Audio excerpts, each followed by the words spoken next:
তখন না ছিল রাস্তাঘাট, না ছিল কোনো গাড়ি বা যানবাহন।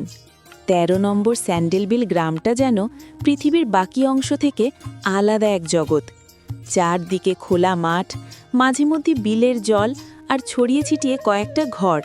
এই ছিল পুরো গ্রাম। তেমন কোনো বসতি ছিল না, কাঁচামাটির ঘর, খড়ের ছাউনি আর উঠোনে গাছপালা। সন্ধ্যা নামলেই গ্রাম ডুবে যেত অন্ধকারে, কারণ তখন গ্রামে কারেন্ট বলে কিছুই ছিল না।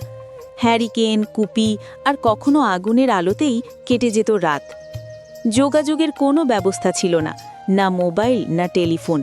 কারো সঙ্গে দেখা করতে হলে হেঁটেই যেতে হতো।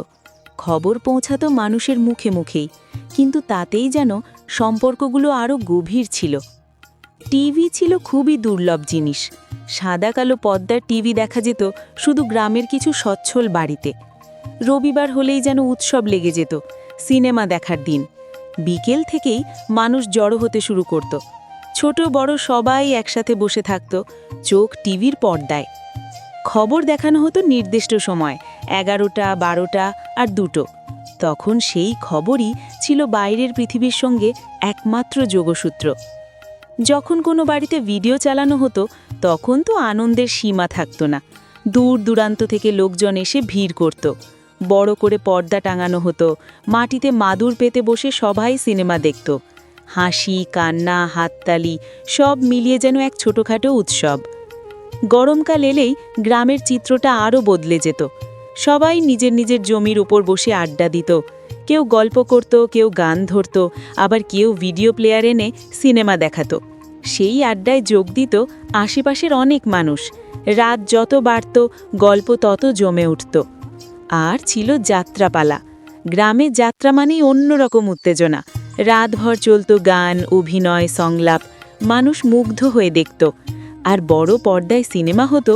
সিনেমা হল আকর্ষণীয় জিনিস, এটি মানুষের মন কেড়ে নিত। রেডিও ছিল আরও একটা আকর্ষণীয় জিনিস। রেডিওতে হতো গান বাজনা, যাত্রা, নাটক, খবর, একেবারে মানুষের মন কেড়ে নিত।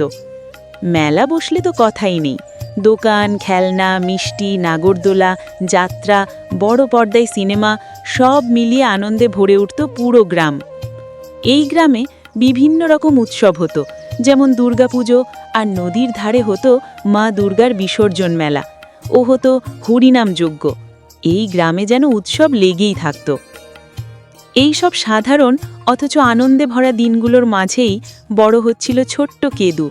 তার কাছে এই গ্রামটাই ছিল পৃথিবীর সবচেয়ে সুন্দর জায়গা। কিন্তু একদিন হঠাৎ এমন কিছু ঘটল যা বদলে দিল তার জীবন আর পুরো গ্রামের চেহারা।